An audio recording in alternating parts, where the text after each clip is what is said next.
অতীত নিয়ে যত ভাববে তোমাকে ততটাই কিন্তু ডিপ্রেশনে পেশেন্ট করে তুলবে। তুমি তত বেশি যন্ত্রণা পাবে, তত বেশি কষ্ট পাবে, তোমার অনেক কিছু তখন না পাওয়া থেকে যাবে। কারণ জীবন তোমাকে তো এগিয়ে নিয়ে যেতে হবে। জীবন কিন্তু অতীতের স্মৃতিগুলো নিয়ে কিন্তু থেমে থাকে না। তুমি যে ব্যাপারটাকে উদ্দেশ্য করে নিজেকে থামিয়ে রেখেছো, সেই জিনিস, সেই জায়গাগুলো কিন্তু, বা দেখা যাবে যে কাউকে যদি উদ্দেশ্য করে দেখা যায় যে কেউ একজন তোমাকে একটা সময় খুব কষ্ট দিয়েছিল, যন্ত্রণা দিয়েছিল, তুমি হয়তো থেমে আছো, কিন্তু যার জন্য তুমি থেমে আছো সে কিন্তু এগিয়ে গেছে, সে কিন্তু নিজের মতন করে খুবই ভালো আছে। হয়তো আরও বেটার কিছু সে করার চেষ্টা করছে।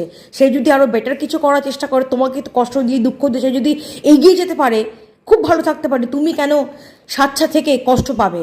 না, তুমিও কষ্ট পাবে না, তোমাকেও এগোতে হবে।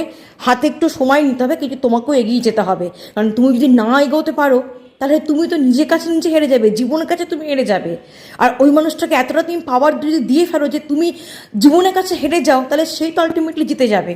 যে সেই জিনিসটা কখনো করবে না, সেই জিনিসটা কখনো ভাববেই না। যতটা সম্ভব নিজেকে তোমাকে এগিয়ে নিয়ে যেতে হবে। এগিয়ে যদি নিয়ে যেতে পারো, তাহলে দেখবে তুমি আগামী দিনে যেমনটা চেয়েছিলে তেমনটাই তুমি করতে পারবে।